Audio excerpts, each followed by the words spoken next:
Fala, meu querido Queciano, fala, minha querida Queciana, meu caríssimo concurseiro, minha caríssima concurseira, professor Ítalo Trigueiro na área, meninada, vindo aqui para bater um papo com vocês sobre realidade brasileira, beleza? Assunto esse que é tão cobrado aí nesse bloco 8 do CNU, que vai mudar a vida de vocês e que nós temos certeza absoluta, galera, vai ser definidor da tua aprovação. Então fica de olho em realidade brasileira, pelo amor de Deus. E hoje a temática é muito ampla, tá? É uma temática que entra aqui na sociologia, na geografia, entra um pouquinho na história. Eu tô falando de quê, Trigueiro? Formas de estratificação social, beleza?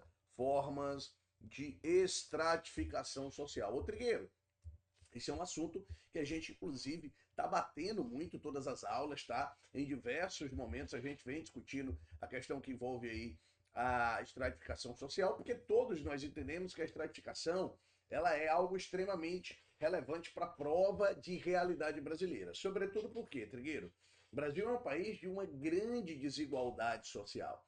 Então nós temos aí uma sociedade dividida em estratos de uma maneira muito clara. Eu costumo dizer que as cidades, elas são um grande exemplo disso, né? Quando você observa, por exemplo, espaços dentro de uma cidade, onde a população mais carente, onde a população menos abastada comumente não frequenta, isso é uma forma clara de estratificação social. Isso é uma forma clara de impedir, né, que esse indivíduo tenha acesso àquele determinado lugar, aquele determinado local da cidade. Ele não se reconhece ali.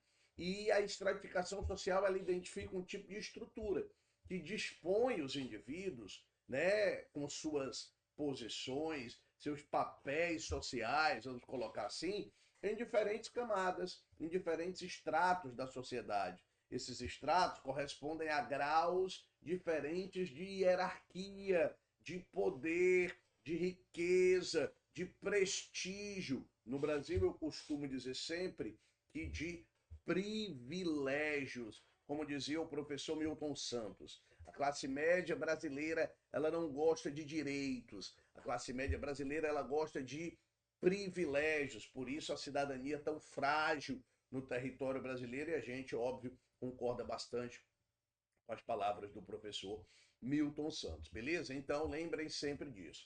A estratificação ela está muito clara quando a gente observa, né, vários gráficos, várias provas que trazem, por exemplo, gráficos como este, né? Isso aqui é uma forma de dividir socialmente, né, uma sociedade em estratos, ok?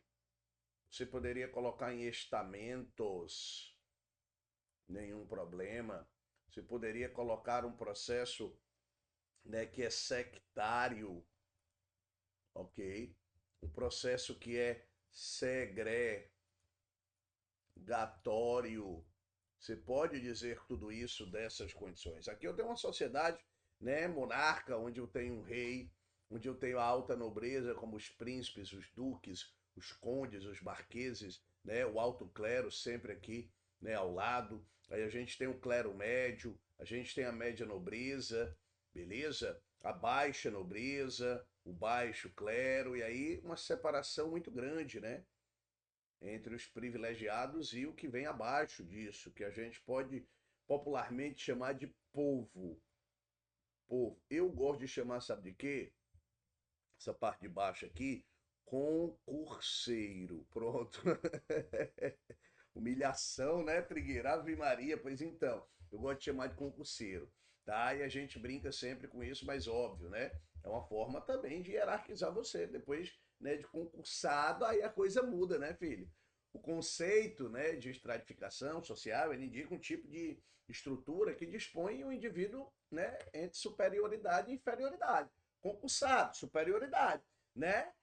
Concurseiro, inferioridade, é mais ou menos por aí. E aí você, óbvio, né, entende que a estratificação social, ela hierarquiza posições de fato, né? Ela distribui os indivíduos de maneira hierarquicamente superpostas, né, dentro de uma determinada sociedade, e essa distribuição, de uma forma mais ampla, ela vai se dar pela posição social dos indivíduos. né, das atividades que eles exercem, né, dos papéis que eles desempenham dentro de uma estrutura social. Existem várias formas de dividir, né, uma sociedade. Portanto, existem tipos de estratificação social e a gente gosta sempre de pontuar, né, esses tipos de estratificação social para vocês, certo? Eu costumo dizer sempre que a estratificação ela pode ser econômica, a estratificação ela pode ser espacial, a estratificação ela pode ser política, a estratificação pode ser profissional, a estratificação pode ser geográfica, a estratificação ela pode se dar de diversas formas, tudo bem?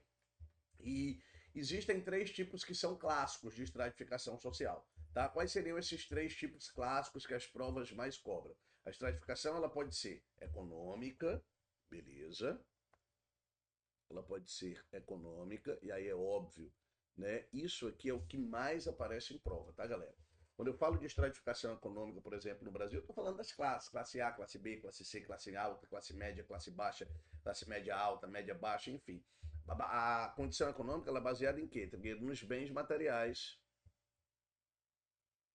de uma sociedade. Tudo bem? Nos bens materiais. Ok? Tranquilo? Beleza? Então eu tenho essa condição. Eu tenho uma estratificação que é política. Tá? Uma estratificação que é política. Também pode aparecer em cobrança de prova. Né? E aí baseado no poder. Né?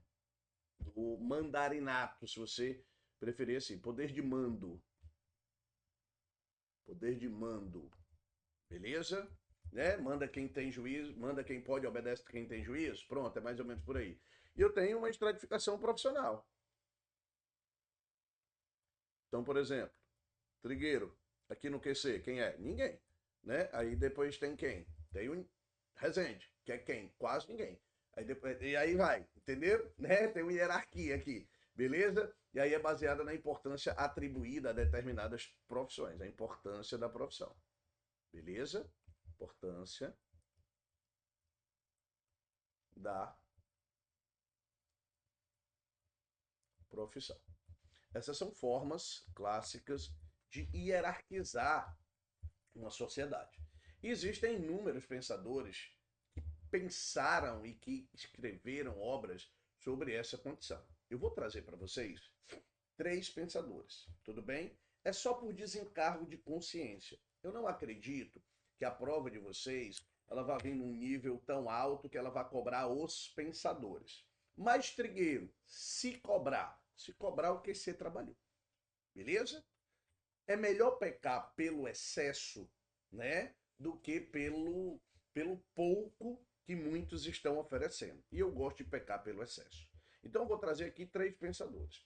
Primeiro é o velho barbudo, né, que todo mundo detesta. Eu estou falando de Karl Marx, dos grandes nomes da sociologia clássica, né? O Marx odiado hoje por muitos, né? Apesar de amados ainda por alguns, é um dos grandes nomes da história da sociologia, da filosofia, da própria história. Então, assim, o Marx é um dos grandes nomes, dos grandes pensadores do século XIX, tá? E a obra dele é vastíssima, então a gente tem que lembrar disso. Para Marx, as classes não são constituídas de agregados de indivíduos, mas são definidas estruturalmente.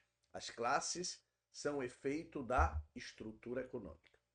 No modo de produção antigo, as classes eram a dos patrícios e dos escravos. No modo de produção feudal, havia senhores e servos. No modo de produção capitalista, burgueses e operários. Se você preferir, você pode chamar de proletariados, aqueles que vendem a sua força de trabalho, e o outro é o capitalista, que é aquele cara que tem os meios de produção. Então, versus proletariado. E quando eu coloco versus, é isso mesmo, tá? Não há acordo, né, entre as classes, ok? Capitalista, ele tem o modo de produção, os meios, perdão, de produção, os meios, tá? Capitalista. Ele tem os meios de produção, enquanto o proletariado tem só a sua força véia de trabalho, ok? Força de trabalho. E para o Marx, as classes É isso. Então, há sempre uma relação de oposição entre duas classes, de modo que uma não existe sem a outra. Esta oposição ele chamou de luta de classes. Beleza? E está presente aí na obra, né, do Marx, ao longo de toda a história, desde os Grundrisses, né, até o Capital, que é a obra mais consagrada, né, do Marx. Beleza? O outro pensador que a gente traz é Vladimir Ilyich Ulyanov Lenin. As classes sociais para Lenin são grandes grupos de pessoas que diferem umas das outras pelo lugar ocupado por elas num sistema historicamente determinado de produção social por sua relação, na maioria dos casos fixada e formulada em lei, com os meios de produção, por seu papel na organização social de trabalho e consequência pelas dimensões e métodos de adquirir a parcela da riqueza social de que dispunha. Né? Segue um pouco aí a linha marxista, né, de pensamento, apesar de algumas mudanças. As classes são grupos de pessoas onde uma se pode apropriar do trabalho da outra, devido aos lugares diferentes que ocupam um sistema definido na economia social. Ele está até pontuando aqui um conceito que é importante, que é a ideia da mais-valia, que foi trazida aqui pelo próprio Marx, né, lá na obra O Capital. Então são dois pensadores, tá? Esses dois pensadores costumam aparecer aí em provas, vez por outra, outro que costuma aparecer muito quando a gente fala de estratificação social, é um cara chamado Pierre Bourdieu, tá? E também esse senhor aqui, Max Weber, tá? Por quê, Trigueiro? Quando eu falo de estratificação social, eu tenho que falar de estamentos, né? E estamento, vamos dizer, é uma forma de estratificação social com camadas sociais que são mais fechadas, mais definidas do que as próprias classes sociais que o Marx e que o Lenin falavam, tá? E mais abertas também do que, por exemplo, as castas indianas, as castas chinesas, que a gente viu aparecendo aí ao longo da história, né? São reconhecidas por lei, geralmente são ligadas ao conceito de honra, o estamento, né? E aí, historicamente, a gente sabe que os estamentos, eles caracterizaram a sociedade feudal na Idade Média. E o Weber, Max Weber, beleza, ele vai trazer o conceito de estamento ampliado, certo? Passa a significar não propriamente um corpo homogêneo estratificado, mas sim uma certa teia de relacionamentos que constituem um determinado poder e influi em um determinado campo de atividade. Estamento está ligado à esfera social, que é capaz de gerar comunidade. Estamento é um grupo social cuja característica principal é a consciência no sentido de pertencimento ao grupo. A luta por uma identidade social é o que caracteriza um estamento. A luta na esfera social é para saber qual estamento vai dominar. As profissões podem ser analisadas como estamentos. Então tem lá o Sindicato dos Trabalhadores da Construção Civil, a galera se reconhece. Sindicato dos Metalúrgicos do ABCD Paulista, a galera se reconhece. Sindicato dos Professores da cidade de Niterói, a galera se reconhece. Aí está dividida pelo Weber, né, de acordo com os tais estamentos da sociedade. Então nós temos toda essa ideia. A ideia das castas é uma forma também de divisão da sociedade, professor, sem dúvida nenhuma. Né? Castas, para a sociologia, não são um sistema, na realidade, tradicional, um sistema hereditário, um sistema social de estratificação. Né? Está abrigada pela lei, vamos colocar assim, né? Ou então é um senso comum, é uma prática já comum, com base em classificações como, por exemplo, a raça, a cultura, né, a ocupação profissional, e a gente tem várias formas de entender parte dessa realidade, beleza? Quando eu falo de castas, eu estou falando, né, das sociedades antigas. As pirâmides sociais, né, ao longo de toda a história, elas mostram essas formas de estratificação, como a primeira que eu mostrei.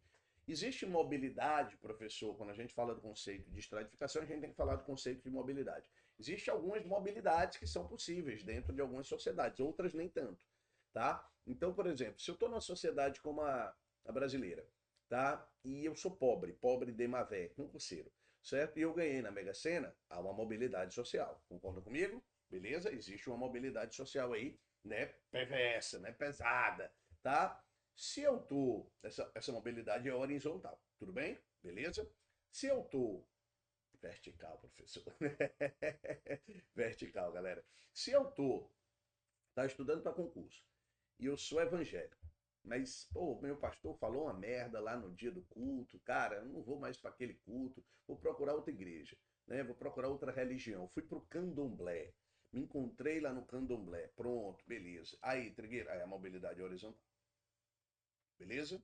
Aí a mobilidade é horizontal, mudei de religião. Ou sei lá, tá, eu sou do PSDB, né, do partido. Mas, cara, o PSDB tá morrendo, né, Trigueiro? Eu vou entrar em outro partido. Eu vou lá pro PTB, sei lá, não sei se é vantagem, mas tudo bem. Vou lá pro PTB. Então, Trigueiro, o que é que eu faço?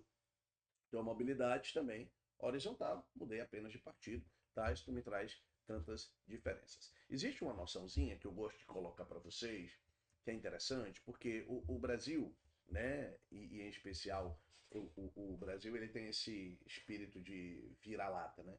Quando a gente fala de, né, hierarquia social e tal, né, a gente sabe que a sociedade brasileira ela é uma sociedade complexada, né? Ela tem uma ideia de viralatismo, né? Uma raça inferior, eu brinco sempre disso. E óbvio, isso é fruto de um racismo, né? Que é estrutural e que às vezes a gente nem percebe. Mas a própria sociedade brasileira, enquanto elite, elas colocam na condição de submissão frente à elite do mundo. Ela não só faz a segregação dentro da própria sociedade brasileira, como ela se auto-segrega. Brasileiro ela diz assim, brasileiro, né, não é um europeu. Ela própria se auto-segrega. É impressionante. Mas enfim, coisas de Brasil. Tá? Que não são só de Brasil, para deixar claro, mas no Brasil é muito interessante. Certo? Existe uma noção de sociedade, existe uma noção na sociologia de elite, certo? Tem vários nomes, e um deles, né, o Wilfredo Pareto, né, que ele define elite lato sensu, né, de um sentido mais amplo, como sendo aquele grupo que engloba todos os indivíduos e, à mercê de qualidades, de dons naturais, né, ou por meio do seu trabalho, da sua atuação, da sua força, né, de trabalho, se destacam além dos demais. Né, e eles obtêm mais sucesso, vamos colocar assim, certo? Então, existe para o Wilfredo Pareto um extrato inferior, que não é elite, e um extrato superior, que é elite, certo? Eu costumo dizer sempre que existem os dominados e os dominantes, beleza? Dominado e dominante no sentido amplo. E existem várias formas de entender a elite. Por quê, professor? Existe aquela elite que é tradicional, certo? Qual é aquela elite tradicional, Trigueira? Aquela que possui autoridade, influência nas ideias dos indivíduos, nas crenças, né, na estrutura social, baseada no passado ainda, né, aquela mais monarca, talvez. Né, são as aristocracias, as elites oligarcas, por exemplo, do interior nordestino. Né, então nós temos parte disso. Existe uma elite que é tecnocrata, que é o quê, Trigueiro? Aquela que trabalha na parte, né, da burocracia, né, da legalidade, galera lá dos Supremos, né, tribunais, do Diaba 4, né, e a escolha normalmente nomeação, eleição, quem é desembargador, quem não é, papapá, parará, ok? Existem as elites que são carismáticas, né? E aí aquele cara que ele tem um dom da fala, ele tem um dom da atração, ele tem um dom do poder de trazer o indivíduo para próximo dele, né? Aquele cara que vira ali um líder, vamos colocar assim. Existem as elites de propriedade. O que é elite de propriedade? Aquela que tem o bem, aquela que tem o capital. Ela pode nem ser a elite tradicional, né? Mas ela se transformou em parte da elite. Eu vou dar um exemplo muito claro disso: blogueiro. Blogueiro. Né? Não sei se você sabe, mas tem alguns condomínios aí espalhados pelo Brasil que não aceitam qualquer morador. Tá? Tem uma ficha cadastral, você preenche. Tu é quem? Youtuber. Youtuber, ganha dinheiro pra caralho. Não, aqui não. Aqui você não vai morar, não. Aqui não. Aqui é só elite, elite. Sai. Pega o beco. Tá? É interessante. Né? Existem elites ideológicas, né? Que são formadas pelos indivíduos que concebem uma ideologia, que difundem ali uma ideia, né? Elite de poder, vamos dizer assim, se a ideologia, né, que a representam é, por exemplo, a ideologia oficial. Então existem as elites também que são simbólicas. Quase todas as elites, na realidade, têm um caráter simbólico, né? À medida que elas representam uma causa, um valor, uma ideia de uma forma geral. Né? Então, assim, quando eu falo das elites simbólicas, todas elas podem ser abarcadas aí. E quem não é a elite?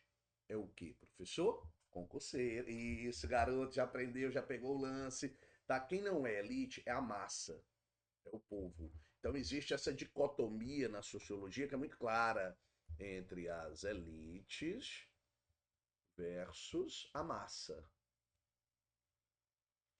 E você é a massa. Beleza? Você é a massa. Opa, deixa eu fazer aqui. Pronto. Beleza. E você é a massa, né? Nessa ideia de mobilidade social, né, de transitar por diferentes espaços da sociedade, a gente vai entender parte dessa condição, beleza? Existe ali, né, uma mobilidade espacial, existe ali uma mobilidade em relação ao mercado de trabalho, que pode ser estrutural ou circular, existe ali uma, né, mobilidade em relação à estrutura religiosa, então eu tenho várias formas de entender a mobilidade de uma maneira geral. Perfeito? Beleza pura. Vamos resolver duas questões para amarrar nosso conteúdo. Vem cá, me acompanha. Questão de número 1 vai dizer o seguinte, olha lá, questão 2415001, beleza? Sociologia, estratificação e desigualdade social. Se analisarmos a estratificação social no Brasil, a maioria dos estudos nos aponta para a discussão acerca de fatores socioeconômicos. Em uma sociedade na qual a escravidão tomou posição de destaque durante tanto tempo, a primeira classificação é relativa ao trabalho, separando escravos e livres. Quando se fala em subir de nível social, isso significa subir para a classe dos privilegiados, que exercem influência na sociedade, a classe dos ricos. A propriedade, a riqueza eram fatores determinantes na escala social, mas não eram exclusivos. Isso porque a distribuição de renda e de escolaridade ocorre da mesma forma para todos. Ei, parou. Está errado. Cresce o complexo de ser brasileiro, complexo de ser o brasileiro de raça inferior, que por muito tempo vai delinear a sociedade brasileira nas formas de visibilização, da sociedade brasileira em formação, visibilizando o racismo estrutural. Opa, para mim esse item B está correto. Olha o C. A pessoa pode mudar de posição na escala social, seja enriquecendo-se e subindo, seja usando a meritocracia, independente de ser branco ou negro. No Brasil, independente de ser branco ou negro?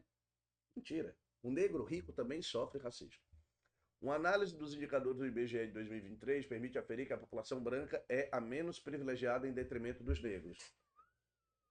Não precisa discutir, né? Item correto, galera. B de Brasil, beleza? Olha a próxima, Q299985. Assinale a alternativa incorreta em relação ao conceito de estratificação social. Lembrando que é o item falso, galera, beleza? Estratificação econômica, baseada na posse de bens materiais, fazendo com que haja pessoas ricas, pobres, em situação intermediária. Tudo ok. Estratificação social, espacial, baseada na impossibilidade do indivíduo de ir e vir dentro do espaço geográfico onde a sociedade está estabelecida. Impossibilidade? Será? Olha o item C. Estratificação política, baseada na situação de mando da sociedade. Estratificação profissional, baseada nos diferentes graus de importância atribuídos a cada profissional pela sociedade. O que é falso? É o item B de bola, galera. Tá? Não na impossibilidade do indivíduo. Certo? Quando eu falo de estratificação espacial, tá? Eu estou falando da realidade em que, Trigueiro? Não se refere à mobilidade geográfica dos indivíduos, mas à distribuição desigual de recursos dentro da sociedade no espaço geográfico. Beleza? Então, o item correto, de fato, é o item B de bola. Beleza, galera? Tranquilidade, maravilha, show de bola. Para conta, essas pílulas rapidinhas do QC, 30 minutinhos sobre assuntos mais relevantes, estão fazendo o maior sucesso na internet e você é o nosso convidado especial para participar da festa da aprovação do Que Concursos, que vai ser o maior aprovador no CNU desse Brasil. Vem pro QC que a gente bota para passar. Valeu, galera. Beijo grande, forte abraço e até o nosso próximo encontro. Tchau, tchau. Até mais.